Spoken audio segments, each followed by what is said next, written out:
Hi kids, let's do our poem Tansen today. Now Tansen जो है वो बहुत बड़े सिंगर थे और अकबर का जो दरबार था वहां पे वो नौ रत्नों में से एक थे। तो अकबर का जो दरबार था उसमें अकबर ने सारी दुनिया में से जो है नौ लोगों को इकट्ठा किया था, उनका एक ग्रुप बनाया था जो कि अपनी अपनी फील्ड में माहिर थे। और वो नौ लोग जो है वो अकबर के नौ रत्न कहलाते थे। उसमें से एक थे तानसेन जिनकी कला क्या थी, सिंगिंग, तो वो बहुत बड़े सिंगर थे। Tansen the singer in great Akbar's court won great renown through the Badshahi fort. तो तानसेन जो है वो एक सिंगर थे और वो महान अकबर के दरबार में बहुत प्रसिद्ध थे। रिनाउन यानी प्रसिद्ध। और उनका जो बादशाही जो किला था वहां से जो है उनकी प्रसिद्धि जो है दूर दूर तक फैली हुई थी। His voice rang like the sound of silver bells and Akbar ravished heard, the story tells. तो ये कहानी हमें ये बताती है कि उनकी जो आवाज थी वो कानों में ऐसे सुनाई देती थी जैसे चांदी की घंटियां बज रही हो, तो वो इतनी मधुर आवाज थी। और अकबर जो है वो जब जब उनकी आवाज को सुनते थे उनके दिल पे जैसे कब्जा हो जाता था। रेविज्ड यानी कोई चीज जो आपके दिल पे कब्जा कर ले, उसे काबू में कर ले, तो इतनी अच्छी लगती थी अकबर को तानसेन की आवाज। How the king praised him, gave him many a gem, called him chief jewel in his diadem. तो राजा जो है वो उसकी बहुत प्रशंसा करते थे। अकबर जो है वो तानसेन की बहुत प्रशंसा करते थे और उन्हें बहुत सारे जो है कीमती जो है गहने देते रहते थे, उन्हें जेम्स देते थे, बहुत सारे पत्थर, कीमती पत्थर देते थे। और वो उन्हें क्या कहते थे, वो कहते थे कि उनके ताज में ये जो नौरत्न है जी, यानी जो उनके दरबार में जो नौरत्न है उसमें से जो सबसे मेन जूल है, जो सबसे मेन रत्न है, वो है तानसेन। तो तानसेन जो है वो उन्हें मेन रत्न कहते थे। One day the singer sang the song of fire, the Deepak Rag, and burning like a pyre. तो एक दिन जो है तानसेन जो थे उन्होंने फायर वाला गाना गाया। सॉन्ग ऑफ फायर किसे कहते हैं, दीपक राग को। दीपक राग गाना सॉन्ग ऑफ फायर इसलिए कहलाता है क्योंकि जब भी तानसेन उस गाने को गाते थे ऐसा कहा जाता है कि दिए जल जाते थे। तो एक बार जो है तानसेन ने जब ये गाना गाया तो जो है दीपक तो जले ही पूरे दरबार में, पर साथ में जो है वो इतना ज्यादा उस गाने में खो गए कि वो खुद भी जलने लग गए। तो वो एक चिता की तरह जो है खुद भी उनमें आग लग गई। His body burst into consuming flame. To cure his burning heart, a maiden came. तो उनकी जो बॉडी थी वो दीपक राग जब उन्होंने गाया तो वो बिल्कुल जलने लगी।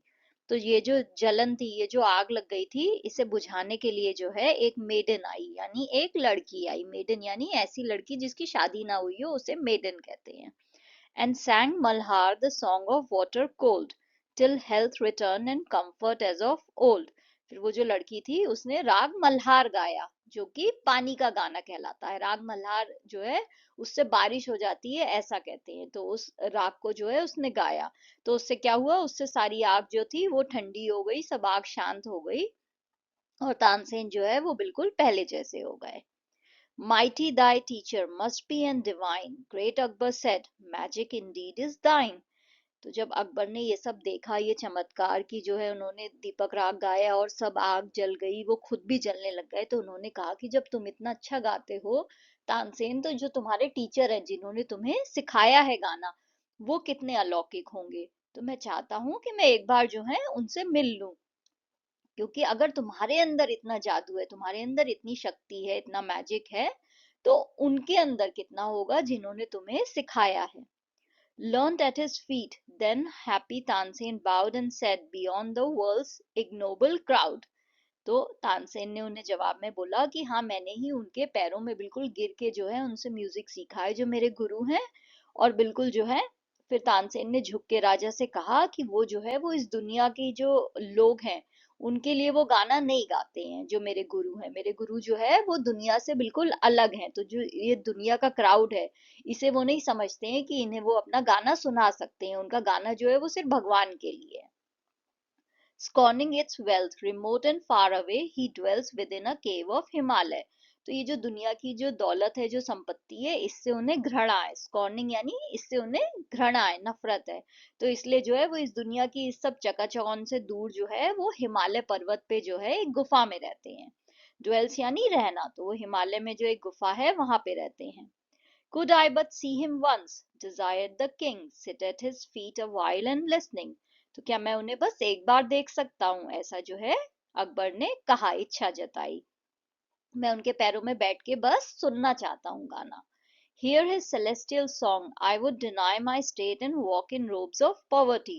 उनका ये जो गाना है, जो अलौकिक गाना वो जो गाएंगे, जैसे तुमने गाया वो इससे भी अच्छा गाएंगे क्योंकि वो तुम्हारे गुरु हैं, तो ये सुनने के लिए जो है तुम बोलो तो मैं अपनी सारी संपत्ति का त्याग भी कर सकता हूँ, मैं ये सारी संपत्ति छोड़ के गरीबी में चला जाऊंगा, मैं बस एक बार उनका गाना सुनना चाहता हूँ। Then said Tansen, as you desire, Huzur. Indeed, 'twere better as a slave and poor. तो तानसेन ने कहा कि जैसे आपकी मर्जी है हुजूर, ठीक है, तो ये तो बेटर यही होगा कि हम जब उनसे मिलने जा रहे हैं तो हम एक स्लेव यानी हम एक दास की तरह जाएं और गरीब इंसान की तरह जाएं। To come, for he lifted above the things of earth disdains to sing to earthly kings. तो जो तानसेन थे उन्होंने कहा कि जो मेरे जो गुरु हैं वो इस दुनिया की सारी चीजों से बहुत ऊपर उठ चुके हैं, यानी दुनिया की जो भी शान और शौकत है, जितनी भी धन दौलत है, इन सब चीजों से वो बहुत ऊपर हैं। और जितने भी ये राजा महाराजा हैं या फिर ये जो लोग हैं जो बहुत अमीर हैं, वो उनके लिए कभी भी नहीं गाएंगे, क्योंकि उन्हें जो है इस बात से बहुत नफरत है कि वो किसी की संपत्ति के लिए उसके लिए गाएं, तो वो जो है सिर्फ प्रभु के लिए गाते हैं। तो इसलिए ये बेहतर होगा कि हम जो है एक दास की तरह जो है या फिर एक गरीब इंसान की तरह जो है उनसे मिलने जाएं। Long was the road and Akbar as a slave followed Tansen who rode towards the cave. तो रास्ता जो है वो बहुत लंबा था क्योंकि वो तो हिमालय पे जा रहे थे अपने गुरु से मिलने। तो अकबर जो है वो एक सेवक की तरह जो है तानसेन के पीछे पीछे चल रहे थे और तानसेन जो है वो घोड़े पे सवार उस गुफा की तरफ जा रहे थे। High in the mountains, at the singer's feet, they knelt and prayed with supplication sweet. तो जो है जब वो उस ऊंचे से पर्वत पे पहुंचे तो वो जो है गुरु के चरणों में गिर गए और फिर जो है वो वहां पे झुक के जो है उनसे प्रार्थना करने लगे मीठी मीठे शब्दों में। Towards thy shrine, lo, we have journeyed long. O holy master, bless us with thy song. तो उन्होंने कहा कि हम आपकी इस धार्मिक जगह पे आ गए हैं। श्राइन यानी ऐसी जगह जो बहुत ही पवित्र होती है, जहाँ पे भगवान होते हैं, तो ऐसी पवित्र जगह पे हम यहाँ पे आ गए हैं और बहुत ही लंबा रास्ता जो है, बहुत लंबा सफर हम तय करके यहाँ पे आए हैं। तो हे प्रभु, आप हमें जो है अपना गाना जरूर सुनाएं, आप हमें जो है इससे जो है हमें आशीर्वाद दें अपने गाने से। Then Ustad, won by their humility, sang songs of peace and high felicity. तो जो उस्ताद थे वो उनकी जो इस जो उन्होंने जो है उनके आगे झुक के जो प्रेयर करी, इससे जो है उनकी उदारता से वो जो है बहुत ही ज्यादा खुश हो गए। तो उन्होंने जो है शांति के गाने और खुशी के गाने गाए। फेलिसिटी यानी बहुत खुशी वाले गाने, तो उन्होंने पीस के और हाई फेलिसिटी के गाने गाए।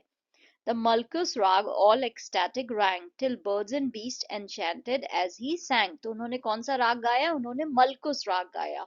और वो राग वो इतना खुश करने वाला राग होता है कि उसे सुन के तो चिड़िए जानवर जितने भी थे वहां पे वो सब जो है मंत्रमुग्ध हो गए उसे सुन के। Gathered to hear over Akbar's dreaming soul, he felt the waves of heavenly rapture roll. तो सब लोग जो है वहां पे इकट्ठा हो गए और सुनने लगे, और अकबर को तो ऐसा लगा कि जैसे वो किसी सपने में ही पहुंच गए हैं, और ऐसे जैसे लग रहा था जैसे वो स्वर्ग में जो है लहरें हैं जिसमें जो है वो गोते खा रहे हैं। तो उन्हें बहुत ही हेवनली फीलिंग आ रही थी, ऐसा लग रहा था जैसे भगवान के मंदिर में बैठ के भगवान कुछ कह रहे हैं और मैं सुन रहा हूँ, इतना अच्छा लग रहा है। But as he turned to speak his words of praise, Ustad had vanished from his wondering gaze. पर जैसे ही वो जो है मुड़े उस्ताद की तरफ उनकी तारीफ करने के लिए, उन्होंने देखा उस्ताद तो गायब हो गए हैं, उन्हें तो दिखाई नहीं दिए, वो तो बिल्कुल गायब हो गए थे। Tell me, Tansen, what theme this is that holds the soul enchanted and the heart enfolds. तो उन्होंने जो है अकबर ने तानसेन से कहा कि तानसेन मुझे बताओ, ये जो गाना जो है तुम्हारे गुरु ने जो गाया, ये कौन सी थीम पे था, ये कैसा गाना था जिसने मेरी आत्मा को खुश कर दिया, मेरा दिल जो है वो बिल्कुल खुशी से जो है मंत्रमुग्ध हो गया है। In high delight, and when he knew the name, tell me again, he said, could you the same. फिर जो है जब उन्हें तानसेन ने उस राग का नाम बताया कि मलकुस राग गाया है, तो वो इतना खुश हो गए कि वो बार बार कहने लगे, क्या तुम इसे गा सकते हो, क्या तुम ऐसा ही गा सकते हो Tansen. Them sing to lure my heart to paths untrod, ah no, to thee I sing, he sings to God. तो उन्होंने कहा कि क्या तुम ये गाना जो है मेरे दिल की खुशी के लिए क्या तुम गा सकते हो तानसेन? तो तानसेन ने कहा कि नहीं अकबर राजा, मैं नहीं गा सकता हूँ आपके लिए, क्योंकि ये गाना तो मेरे गुरु ने प्रभु के लिए गाया है। तो ये इतना अच्छा इसलिए साउंड कर रहा है कि ये किसी इंसान के लिए नहीं गाया जा रहा है, किसी इंसान की खुशी के लिए नहीं है, ये प्रभु की खुशी के लिए है। तो जब आप भगवान की खुशी के लिए कोई चीज कर रहे हो तो उसकी फीलिंग ही अलग होती है, बट आप किसी और इंसान को खुश कर रहे हो तो वो अलग चीज है कि आप उसकी धन दौलत देख के उसके लिए गाना गा रहे हो। तो ये जो कविता है, ये जो हजरत इनायत खान ने लिखी है, इस पोएम से हमें पता चलता है कि तानसेन जो है वो कितने बड़े सिंगर थे। बट उनसे भी बड़े कौन थे? उनके गुरु, जो उनके उस्ताद थे, वो उनसे भी बड़े थे। और क्यों थे? क्योंकि वो भगवान के लिए गाते थे, जबकि तानसेन जो है वो राजा अकबर के लिए गाते थे। Now this is the appreciation of your poem Tansen. The poem Tansen by Hazrat Inayat Khan is a tribute to the legendary musician Tansen, who was one of the nine jewels of Emperor Akbar's court. The poem narrates the story of how Akbar was mesmerized by Tansen's singing and wanted to meet his guru Swami Haridas, who lived in the Himalayan caves. Tansen agreed to take Akbar to his guru but warned him that his guru would not sing for kings.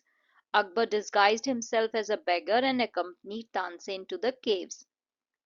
There they witnessed the sublime singing of Swami Haridas, who sang for God alone. Akbar was so moved by his singing that he opened his mouth to praise him. But as soon as he did, Swami Haridas disappeared. Akbar realized that his guru's singing was beyond worldly praise and asked Tansen why he could not sing like him. Tansen replied that he sang for Akbar while his guru sang for God. The poem celebrates the power and beauty of music, which can transcend the boundaries of time, space, and status. It also highlights the difference between the worldly and the spiritual and the importance of devotion and humility in the path of music. The poem uses simple and elegant language with vivid imagery and metaphors to convey the emotions and experiences of the characters. The poem also follows a rhyme scheme of AABB, which adds to the musicality and rhythm of the poem. The poem is a masterpiece of Sufi poetry which expresses the mystical union of the lover and the beloved through the medium of music.